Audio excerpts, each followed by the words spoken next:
ले बैठे हो, उसी को तो आला हज़रत ने कहा था, ये दुनिया मक्खार है, शहद भी खाए जहर पिलाए, कातिल डाई शोहर, इस मुर्दार पे क्या ललचा है, दुनिया देखी भाली है, आपको करना क्या चाहिए था।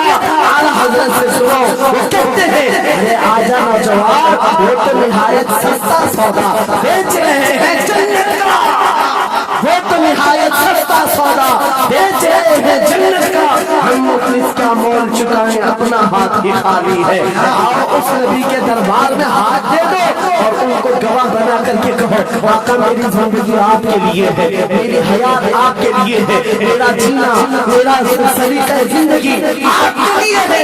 फिर वो गैरतमंद रसूल ऐसे है, एक बार जिसका हाथ पकड़ लिया, क्या वो भारत का हो, फारसी बना दिया, और जिसका उन्होंने हाथ पकड़ लिया, क्या किया है, एक अरब ने आदमी का बोलबाला कर दिया, खाक के सर्वों को हम दोषे सुरैया कर दिया, खुद नचे जो राह पर औरों के हाथी बन गए, क्या नजर थी जिसने मुर्दों को मसीहा कर दिया।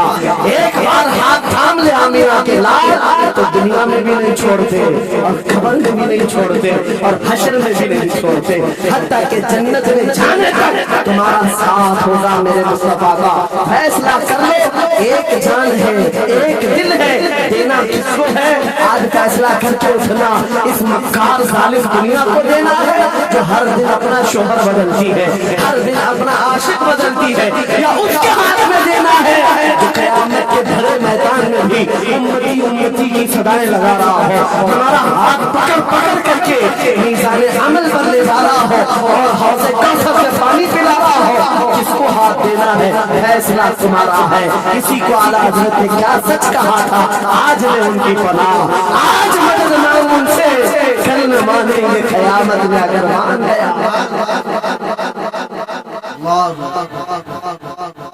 या रसूल अल्लाह जिंदाबाद। मेरे अजीजों, ये महफिल का समा बनता गया और वक्त खत्म होता चला गया, वरना जब हुजूर के हुस्न की बात आती है तो मेरी तबीयत चाहती है सुबह तक सुनाता हूँ। हुजूर के हुस्न की बात आए सुबह तक सुनाता रहा, थकान नहीं होती, क्योंकि हम जीते उसी हुस्न के लिए, हाँ उसी हुस्न की आस में जीते हैं।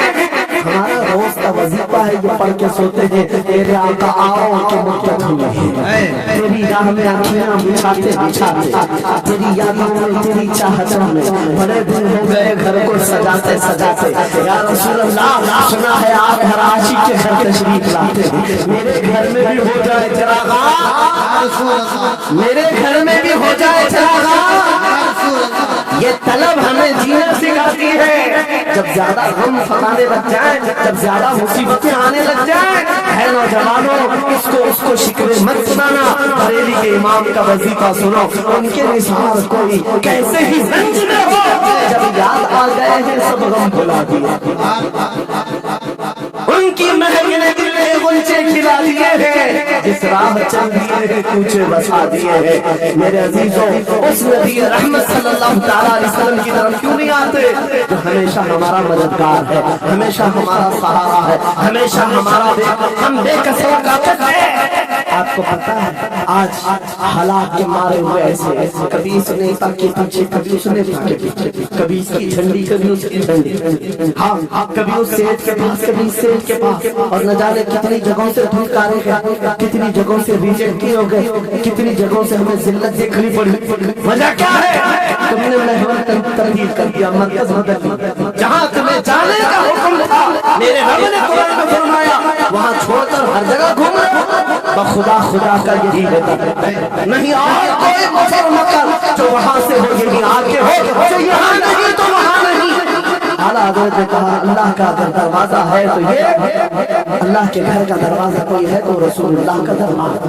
आओ, एक नौजवान कर्जों में परेशान था, یہ مثال دے کر کے جا رہا ہوں، قرضوں میں پریشان تھا اور جتنے لوگوں سے اس نے قرضہ لیا تو سب نے کیس کر دیا قاضی صاحب۔ قاضی صاحب نے اس کو بلایا، کہا کیوں نہیں دیتا قرضہ؟ کہا پریشان، اتنا پریشان ہوں کہ بیوی بچوں کو پالنا مشکل ہو گیا، قرضہ کہاں سے دوں گا؟ کہا یہ سب بہانے نہیں چلیں گے، 3 دن کا ٹائم ہے، اگر تو قرضے نہیں دے گا تو جیل بھیج دیں۔ قاضی صاحب جج تھے، جسٹس، جب ان کا حضر آیا تو پریشان نوجوان گیا، روتا ہوا باہر جا رہا تھا، ایک درویش سے ملاقات ہوئی، پوچھا کیا ہوا؟ اس نے غم کی بنتا سنائی، میں تو 3 دن کے بعد جیل جانے والا ہوں۔ اس بزرگ نے کہا روتا کیوں ہے، کیوں اتنا پریشان حال ہے؟ جا ایک کام کر، گھر میں جا کر کثرت سے حضور کو یاد کر۔ یاد رکھو میرے نوجوانوں، کیا بات کہہ رہا؟ ایک درویش نے کہا حضور کو یاد کر، اپنی مصیبتیں انہیں بیان کر جو تیری مصیبتیں سنتے، جو تیرا درد سمجھتے۔ گیا اور راہ پر روتا روتا حضور پر قنوت کرنے لگا، یاد کر کے رونے لگا۔ ایک بات میں بتاتا ہوں، تاریخ کی سچائیاں بتاتی ہیں، جب بھی کسی کا دل ٹوٹتا ہے، دل کے اندر سے آواز آتی ہے تو میرا اپنا تشریف لا، کیونکہ قرآن میں عزیز علیہ ما عنتم، تمہارا تکلیف میں پڑنا انہیں دیکھا نہیں جاتا۔ رات گزرتی چلی گئی، تھک ہار کر کے بس ہو گئے، آنسو اتنے گرے تھے کہ اس کی زمین تر ہو گئی، روتے روتے رات کو سویا، آنکھیں بند ہوئی، خواب میں تاجدار مدینہ تشریف۔ ہاں میرے عزیز، تو نے مجھے یاد کیا، مجھے یاد کیا، بتا تیری حاجت کیا ہے؟ رو کر کے کہنے لگا آقا آپ سے کوئی حال چھپا نہیں ہے، میں پریشان ہوں، مجھے 3 دن کا وقت دیا گیا ہے، مجھے جیل بھیجا جائے۔ حضور نے کہا صبح اٹھنا، بادشاہ کے دربار میں جا، یا وزیر جو اس وقت تھا، خلیفہ اس کے دربار میں تھا، اور اس سے کہہ تجھے جتنی ضرورت ہو دے دے۔